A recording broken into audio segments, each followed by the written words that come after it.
Want to speak real Spanish from your first lesson? Sign up for your free lifetime account at SpanishPod101.com. ¿Cómo estás? Soy Romina, tu profesora de español.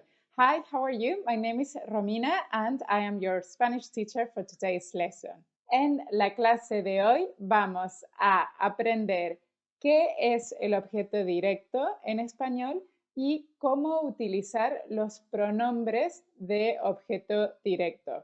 In today's lesson, we are going to learn what is the direct object in Spanish, what is it, and then also how to use the direct object pronouns in Spanish. I'm going to explain you the concept of direct object with an example. Those of you that are on a diet and are trying to avoid sweets are going to hate me because I'm going to say the word chocolates, chocolates 100 times, okay? So the example I have is Valeria compra chocolates. Are you understanding what I'm saying? Valeria compra chocolates. Can you translate this phrase? Okay, Valeria buys chocolates. I chose this example because it's very straightforward. It has only 3 elements, and all these 3 elements are performing a role on the sentence, okay? And this is going to help me to explain you the direct object. So Valeria, it's a person. She is buying chocolates. Valeria buys chocolates. So Valeria is our subject. She's the actual agent and the actual person that is doing the action of shopping, of using her credit card, of going out into the store and shop and buy. Okay, so she's her subject. The verb is going to be matching her. Okay, she's a singular person, only one person, and she's doing the action right now. She buys. Okay, and then we have chocolates. Okay, and chocolates in this case is being passive, right? It's receiving the action done by Valeria. It's receiving the action of the verb. Chocolates are being bought by Valeria. So that's how you find out the direct object, okay? The direct object is a noun that it's kind of passive, is receiving the action of the verb, which in turn is being performed by a subject, okay? So subject, verb, and direct object are like syntaxes, okay? It's like there are roles on a sentence, okay? And they depend on the context of who is doing what, all right? So to find a direct object in Spanish, you have to ask the question, ¿qué? So what, plus verbo. What plus the verb. So, ¿qué compra? ¿Qué compra Valeria? What is Valeria buying? Okay. Compra chocolates. That's your answer. She buys chocolates. So, by answering this question, you find out what the direct object is. I know that is in this sentence because it's so short and so obvious. You can detect the direct object straight away, right? You don't really need to analyze it much to know who is doing what. But when you encounter a very long sentence in Spanish, then this kind of question is quite handy. So please remember, if you want to find out what the direct object on a sentence is in Spanish, you just have to ask ¿qué plus the verb? So what plus the verb?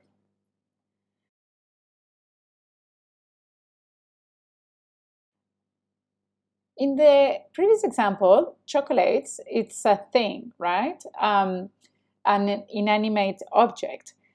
But what happens when we have a person performing the action of that direct object, okay?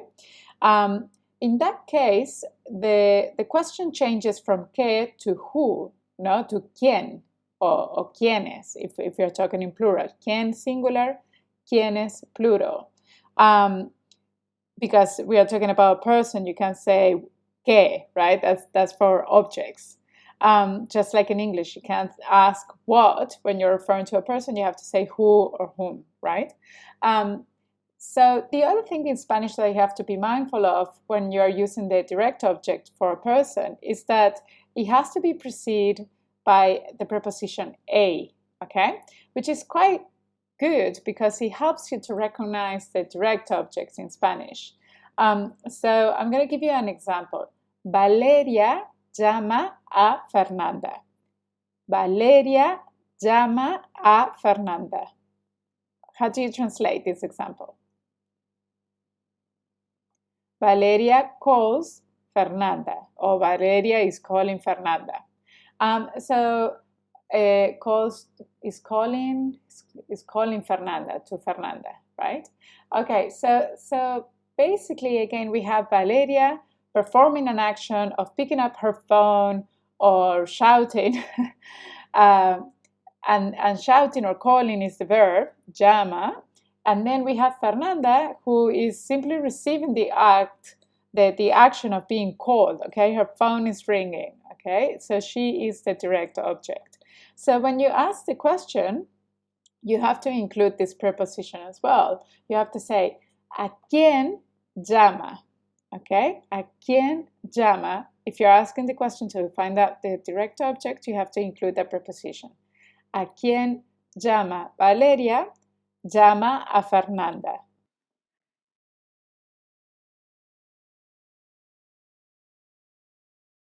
If English is your first language, just be mindful that in Spanish we are very flexible when it comes to the location in a sentence of these roles. Okay, so English is pretty straightforward. It's quite organized, and it follows kind of like a logical order, if you like. So you will have the subject, Valeria, then the verb llama, and that after the verb you will put the direct object, a Fernanda. Valeria llama a Fernanda. So that's what we would call like a logical order. But Spanish is a lot more flexible, and it's perfectly acceptable to put the direct object even before the verb, and then you can put, say, the subject at the end, even if you put it at all. Okay, so this is something to be mindful, because it can get a little bit tricky at times, particularly if you're in a conversation. It can be a little bit tricky for you guys to remember who is the subject and who is the direct object. Just because it's in the beginning of the sentence, it doesn't mean it's actually performing the action. Okay, so in Spanish it's perfectly fine just to say a Fernanda llama Valeria, and any other combination that is possible with these three elements.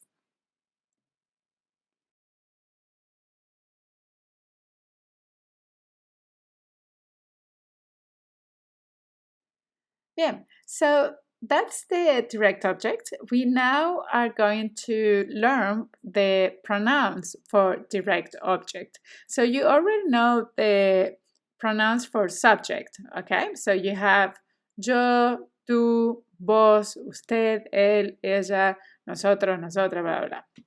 So those are pronouns for subjects. So when I'm talking and I don't want to repeat Valeria's name, I'm going to use ella as a replacement. Okay, so I don't have to repeat her name over and over again.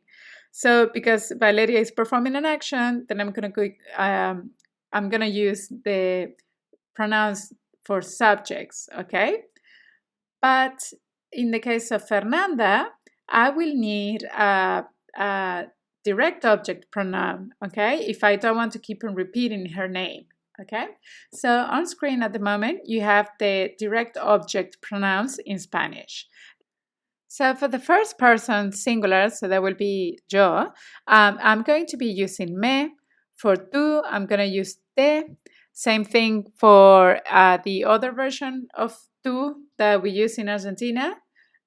Vos, we are going to use te. Okay, so that's the informal singular version of the direct object, the direct object pronouns. Then if you're being formal and you want to use the replacement for usted, you're going to use lo if it's a male and la if it's a female. okay? And as usual, you can see that usted is actually borrowing the forms for él and ella, right? To make it different from the informal tú. So remember that when the direct object it's usted, él, or ella, so a third person singular, you have to be mindful of the gender, okay? Is it going to be a male? So in that case, you're going to say lo, but if it's a female, you're going to use la. Then we have nosotros, nosotras, is the direct object pronoun is nos. In Spain, we have for vosotros and vosotras, os. And then we have for ustedes, ellos and ellas, the plural form of lo and la, which is los, las, which it's sometimes a bit tricky because it's similar to the articles, right? Okay, so let's repeat them from top to bottom all the way again. So please repeat after me. Me, te, lo, la, nos, os, los, las.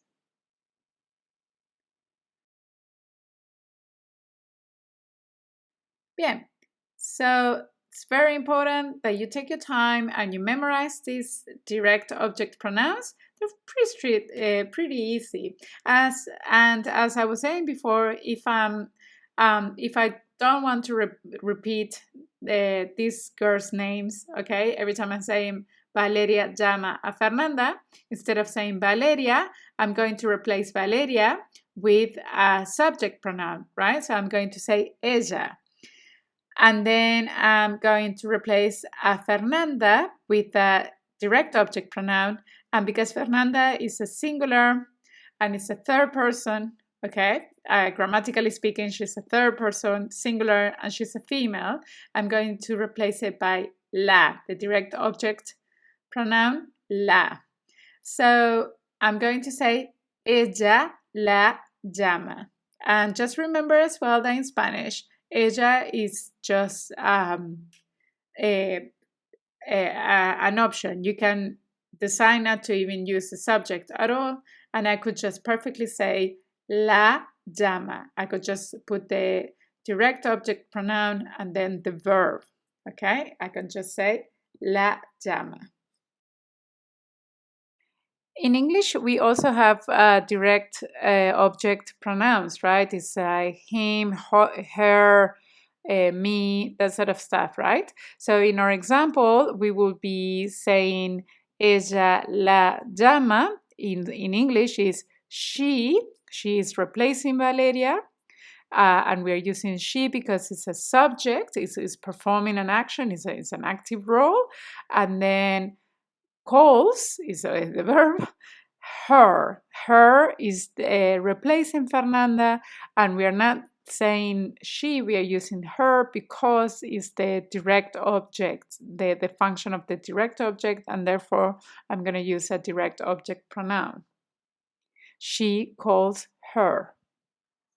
Basically, in English, you have exactly the same mechanism.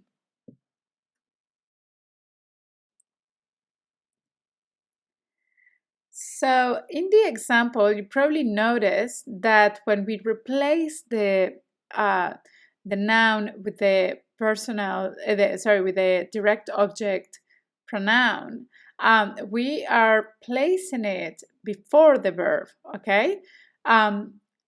So basically the rule is very simple. In Spanish, if you have one verb, you have to put the direct object pronoun before the verb, okay? You never put it after. You always put it before the verb, immediately before the verb, okay? So in the example that we've been using, Valeria llama a Fernanda, I'm going to say la llama. It's not correct to say llama la. You have to say la llama. However, if you have two or more verbs, okay, you have the option to place it in the beginning of the word or to place it after the word. Just remember that if you put it in the beginning of the word, you are going to place it as an independent word. Okay, you can see on screen. La va a llamar. We have la va a llamar. 4 words in that sentence. But if I decide to put it after, I'm going to say va a llamarla. So you can see that's 3 words, okay? I'm putting it immediately after the verb, okay? Va a llamarla. Okay, amigos, so that's the explanation. Let's practice a little bit. Vamos a practicar. On screen, we have 5 sentences, okay? There is a mix and match of Spanish and English, okay? So I'm going to read these sentences for you. The first one is, Matías y Marcos quieren comprar un coche. Matías and Marcos want to buy a car. Okay, so what I want you to do in this phrase, in this sentence, is to find the direct object and to replace it with the direct object pronoun. The second sentence is, I love you. I got a little bit romantic here. So obviously this is in English. And the reason why I didn't put it in Spanish is because obviously to translate this phrase, you will need to use the direct objects. So please translate I love you into Spanish. The third phrase is, él compró flores para su mamá. The third sentence is, he bought flowers for his mom. The fourth one is, yo conozco a Lourdes e Ismael desde la infancia. I know Lourdes and Ismael since childhood. And the last sentence is, do you love me? I hope the answer to the question is yes. I do, Romina. I love you. So yes, again, it's this a sentence that is in English, and you have to use direct objects to translate this into Spanish. So take a moment, pause the video right now before I give you the answers. Okay, vamos con las respuestas. Let's do the answers. So the first one is, the complete sentence is, Matías y Marcos quieren comprar un coche. So, ¿qué quieren comprar? Quieren comprar un coche. Un coche is our direct object. So because in this sentence we have 2 verbs, quieren, number 1, comprar, number 2, okay, quieren comprar. We have 2 options, okay? We can place the direct object pronoun before these 2 verbs, or we can place it after. Just remember that if you're going to put it before these 2 verbs, you have to do it as an independent word. But if you place it after the verbs, it has to be glued to the second verb, okay, at the end of the second verb. So the first option is, Matías y Marcos lo quieren comprar. The second option is, Matías y Marcos quieren comprarlo. Quieren comprarlo. You can hear it there at the end, okay? But I'm saying it as one word because it's all together. Quieren comprarlo. Bien, vamos con la segunda. Let's go to the second one. And I really hope that you can say this to someone in Spanish. I love you, okay? I love you. You, in this case, is the direct object, right? Because I am performing the action of loving you. I love you. I'm declaring my feelings to you. So I can say in Spanish, yo, and I put that in brackets because it's actually alternative. You can you can place yo or not, okay? You can say te amo or yo te amo. Because I'm using you, I'm going to use te. That's the direct object, the direct object pronoun for you in Spanish. Yo te amo, or directly te amo. The third option, the third sentence is, él compró flores para su mamá. He bought flowers for his mom. ¿Qué compró? ¿Qué compró? Compró flores. So I'm going to say, él las compró para su mamá. So flores es plural y también es femenino. Flowers is plural and feminine. So I'm going to say, él las compró. Las. I have to go for las. Feminine and plural. The fourth sentence was, yo conozco a Lourdes e Ismael desde la infancia. So Lourdes is a female, Ismael is a male, but combined, they're going to go for male, right? Masculino. And then we are talking about two people, is a plural. In this case, the direct object is very easy to recognize because we have the preposition a. So, a quienes conozco, a Lourdes e Ismael, plural and masculine. I'm going to say, yo los conozco desde la infancia. I know them since childhood, okay? And then the last phrase, the last sentence, what's the translation for do you love me? In Spanish is, ¿tú me amas? ¿Tú me amas? I'm the direct object in this sentence. I'm wondering if I'm receiving your feelings, okay? ¿Tú me amas? And remember that tú in this case is optional. You can write it or not write it. It's the end of our lesson. Thank you so much for watching today's video lesson. Es el final de la clase. Muchísimas gracias y nos vemos en la próxima clase. I will see you on our next class. Adiós.